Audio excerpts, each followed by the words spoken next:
अस्सलामुअलैकुम dear students. आज के लेक्चर में हम बात करेंगे about sum of product form. Students, last lecture में हमने एसओपी और पीओएस का इंट्रोडक्शन देखा था कि इनको हम किस मकसद के लिए इस्तेमाल करते हैं।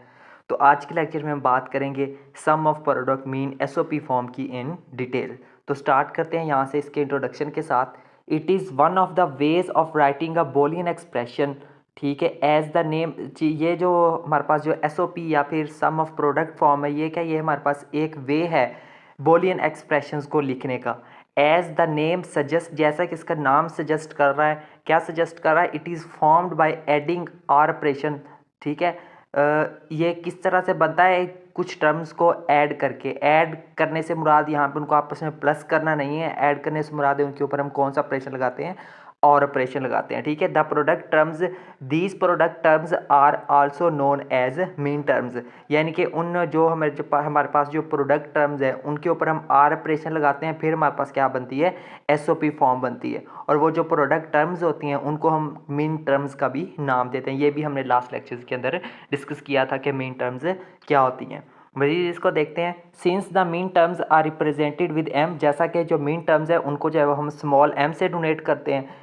They are product of boolean variables either in normal form और कम्प्लीमेंट फॉर्म। और ये जो है वो प्रोडक्ट होती हैं बोलियन वेरिएबल्स की, वो नॉर्मल फॉर्म में भी हो सकती हैं और कम्प्लीमेंट फॉर्म में भी हो सकती हैं। ठीक है, सो आगे देखते हैं। Therefore S O P is sum of mean terms and is represented as. तो इस तरह से हम कह सकते हैं कि जो एस ओ पी है ना, ये क्या होता है, बेसिकली हमारे पास सम होता है मीन टर्म्स का, और उसको जो हम रिप्रेजेंट करते हैं इस तरीके के साथ। ठीक है, जैसे कि यहाँ पे देखिए एफ इन एस ओ पी। ठीक है, तो ये जो है वो लिखा हुआ है। ठीक है, स्मैशन एम इंटू 0 एंड 3।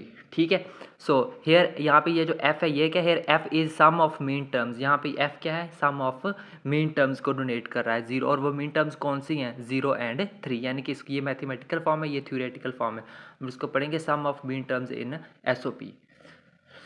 उसके बाद है फॉर एग्जांपल, मिसाल के तौर पर देखें, अगर हमारे पास a बराबर है 0, b बराबर है 0 और c की वैल्यू भी हमारे पास है 0, then the min terms is, तो इसकी जो मीन टर्म्स होगी a b और c की, वो कौन सी होगी, a dash b dash and c dash. ठीक है, अगर इसी तरह से जो है, अगर हमारे पास जो है वो a की वैल्यू अगर हमारे पास हो 1, b की वैल्यू हो 0 और c की वैल्यू हो 1, तो फिर इसकी जो मीन टर्म्स है वो क्या होंगी, हमारे पास है a b डैश और c। ठीक है, यहाँ पे डैशेस वाली टर्म के लिए उनका क्या ले रहे हैं, कंप्लीमेंट ले रहे हैं। ठीक है, देखिए हमने जो है वो लास्ट लेक्चर जब हमने मीन टर्म और मैक्स टर्म को डिस्कस, मैंने बोला था कि बहुत इंपॉर्टेंट बात, इसको याद रखना, रिवाइज करवा देता हूँ। ठीक है, उसमें हमने देखा था कि मीन टर्म्स के लिए अगर हमारे पास जो है वो किसी भी, जैसे a की वैल्यू अगर 0 है तो ये बेसिकली a की वैल्यू हमारे पास जो है वो, ये इसका क्या होगा, कंप्लीमेंट होगा। मीन्स क्या, मीन टर्म क्या होगी, इसका कंप्लीमेंट। इस तरह 0 के लिए भी कंप्लीमेंट होगा और b के लिए भी क्या होगा, कंप्लीमेंट ही होगा। लेकिन मीन टर्म से अगर कोई वैल्यू हो 1, तो 1 के लिए हम वही सेम एज इट इज़ वही नॉर्मल वेरिएबल ही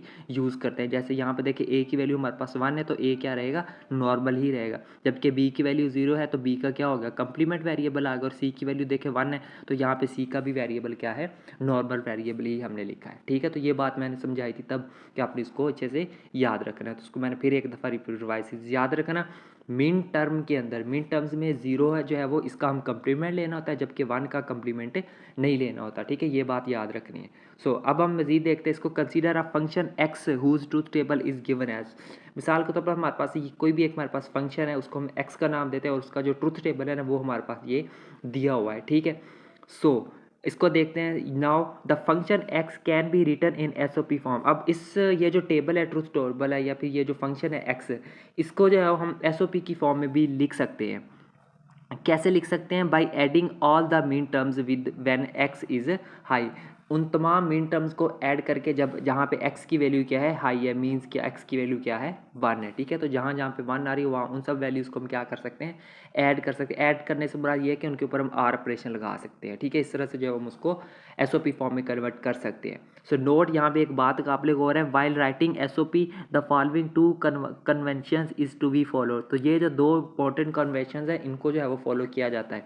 उसमें पहली है, if variable a is low means 0 then a is complement. यानी कि अगर a की वैल्यू हमारे पास 0 हो तो उसमें एक हम क्या लेंगे, कंप्लीमेंट लेंगे। Similarly if variable a is high, high means अगर वेरिएबल a की वैल्यू 1 है तो उसमें जो वेरिएबल a है वो क्या रहेगा, नॉर्मल वेरिएबल a ही रहेगा। वही बात अभी जो मैंने ऊपर थोड़ी देर पहले बताई थी। सो नाउ अब हम क्या करेंगे जो है वो, अब हम लिखेंगे इस एक्स की जो है वो हमने क्या फंक्शन एक्स की हम क्या लिखेंगे, एसओपी फॉर्म लिखनी है। तो इसकी एसओपी फॉर्म में हम इसको कैसे लिखेंगे, सबसे पहले जो हम लिखेंगे स्मैशन के साथ हम लिखेंगे स्मॉल एम क्या है, मीन टर्म को रिप्रेजेंट कर रहा है, और मीन टर्म में कौन कौन सा आएगा, 1 आएगा, 3 आएगा, और साथ में कौन सा आएगा, 6 आएगा। ये हमने इसको किस फॉर्म में लिख लिया, इस फंक्शन को, ये जो टेबल था उस फंक्शन को हमने किस फॉर्म में लिख लिया है, ये जो है हमने उसको एसओपी फॉर्म में लिख लिया। कैसे लिखना है, जहाँ जहाँ पे आपके पास 1 आ रहा है उन मीन टर्म्स को हमने क्या कर लेना है, बेसिकली ऐड कर लेना है, ठीक है। सो ये ठीक है, तो ये आ गया हमारे पास, ठीक है। तो उसके बाद है जी हमारे पास, अब इसकी वैल्यूज़ यहाँ पे ये जो है वो सब, ये जो है वो 0, फिर ये 1, फिर ये 2, फिर ये 3 एंड सो ऑन। इस तरह से जो है वो ये जो है वो तरतीब वाइज जो रोज़ है ना ये बनी हुई है, ठीक है। इस लिहाज से लिखा हुआ है 1 2, ये जो 1 3 और 6 लिखा है, ठीक है। सो नेक्स्ट हमने क्या करना है, अब जो है वो 1 की जगह पे जो है उसकी वैल्यूज़ पुट कर देनी है। 1 में देखिए हमारे पास कौन कौन सी वैल्यूज़ आ रही है। 1 की वैल्यू देखें, एक ये है, यहाँ पे आएगी 1 की वैल्यू, ठीक है। इसमें देखें ए का क्या है, 0 है, ए की वैल्यू यहाँ पे क्या है हमारे पास, 0 है। अब 0 है तो इसका मतलब है इस ए का हम क्या ले लेंगे, कंप्लीमेंट ले लेंगे। तो वो हमने यहाँ पे क्या ले लिया, कंप्लीमेंट ले लिया। उसके बाद 1 की दूसरी वैल्यू क्या है, बी है, बी की वैल्यू भी क्या है, 0 है। तो बी का भी क्या आ जाएगा हमारे पास, यहाँ पे कंप्लीमेंट आ गया, ठीक है, यहाँ पे देखें, ठीक है।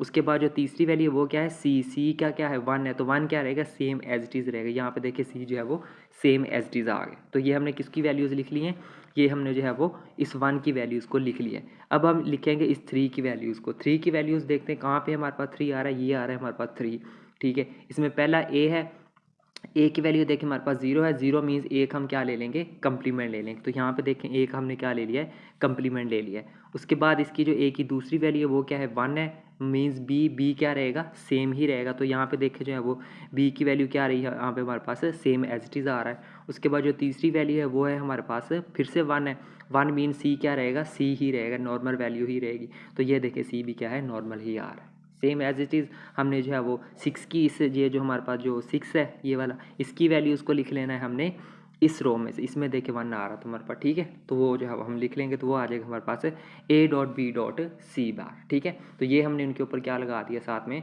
आर ऑपरेशन लगा दिया, इनकी उनको ऐड कर लिया। ये आ गई हमारे पास पहली मीन टर्म, ये दूसरी मीन टर्म, ये तीसरी mean term mean product term, ये तीनों प्रोडक्ट टर्म्स आ गई। और ये उनके ऊपर क्या लगा हुआ है, आर ऑपरेशन मीन्स कि हमने जो है वो उनको ऐड करके लिखा हुआ है, ठीक है। तो हम इसको लिख सकते हैं, hence this boolean expression represent SOP form of given function x. तो ये जो बोलियन एक्सप्रेशन है ये वाला हमारे पास, ठीक है। इसकी राइट हैंड साइड ये है, लेफ्ट हैंड साइड ये है, ये वाली, ठीक है। ये जो एक्सप्रेशन है हमारे पास ओवरऑल पूरा ये जो है ये क्या है, इस फंक्शन एक्स की ट्रूथ टेबल की जो क्या है एसओपी फॉर्म में हमने उसको लिख दिया, ठीक है। उसके बाद एक एग्जांपल सॉल्व करते हैं यहाँ पे, ठीक है। जैसे कि एग्जाम में पेपर में क्या क्वेश्चन कैसे आएगा उसको भी एक देख लेते हैं।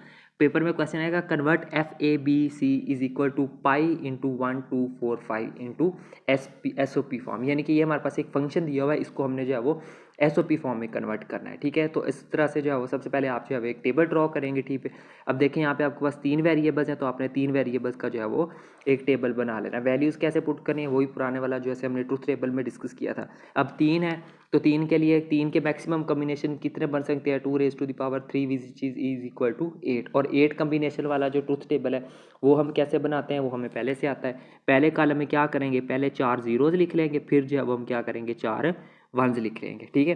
फिर दूसरे कॉलम में क्या करेंगे 0 0 1 1 0 0 1 1। और तीसरे कॉलम में क्या करेंगे 0 क्या करेंगे 0 1 0 1 0 1 0 1। इस तरह से जो हम 8 कम्बिनेशन वाला ट्रूथ टेबल लिख सकते हैं। सामने जो है वो इनकी जो है वो हमने मीन टर्म्स लिख लेनी है, ठीक है। यहाँ पे देखिए मीन टर्म्स लिख लें। अब मीन टर्म्स कैसे लिखनी है, इन्हीं वैल्यूज़ को मद्देनजर रखते हुए। यहाँ पे जो है वो मीन टर्म दे है, यहाँ पे 0 है तो A का कंप्लीमेंट डॉट B का कंप्लीमेंट डॉट C का कंप्लीमेंट। तो ये हमने इसकी मीन टर्म लिख ली, ठीक है। सेम एज जो है वो इसका लिख लेंगे 0 0 A-B- और C जो 1 है C की जगह पे, तो C क्या है सेम एज इट इज आ रहे। तो इसी तरह जो है इन सब की हमने क्या लिख लेनी है, मीन टर्म्स लिख लेनी। तो ये हमारे पास एक टेबल बन गया। अब इस टेबल को मद्देनजर रखते हुए हम क्या कर लेंगे, इसको इसके एसओपी फॉर्म में कन्वर्ट कर सकते हैं। तो एसओपी फॉर्म में कैसे कन्वर्ट करेंगे, तो हम लिखेंगे SOP is equal to summation M into 0 3 6 7, ठीक है। तो ये हमने क्या कर लिया, इसको एसओपी फॉर्म में हमने इसको लिख लिया, ठीक है। अब एसओपी फॉर्म में कैसे लिखना है, ये 0 3 6 कहाँ से आ गए, ये जो है ना यहाँ पे आपको डिजिट्स दिए हुए हैं 1 2 4 5। इन डिजिट्स के अलावा जो बाकी डिजिट्स यहाँ पे बच रहे हैं, ये देखें डिजिट्स आपके पास जो है वो 0 से स्टार्ट हो रहा है, फिर 1 है, 2 है, 3 है, 4 है, 5 है, 6 है और ये 7 है। यानी कि आपके पास टोटल 0 से लेकर 7 तक टोटल 8 रोज़ हैं। उन 8 रोज़ में आपने 1 को स्किप कर देना है, 2 को भी स्किप कर देना है, 4 को भी और 5 को भी क्या कर देना है, स्किप। यानी कि ये वाली रो स्किप कर देनी है।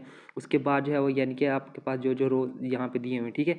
सबसे पहले तो ये आ गई 6 और ये आ गई 7। सबसे पहले तो आपने जो है वो ये जो 1 है ना, इसकी रो ख़त्म कर देनी है, ये 1 की रो है, ये ख़त्म होगी। उसके बाद किसकी 2 की रो ख़त्म कर देनी है, ये आपके पास 2 की रो आ गई।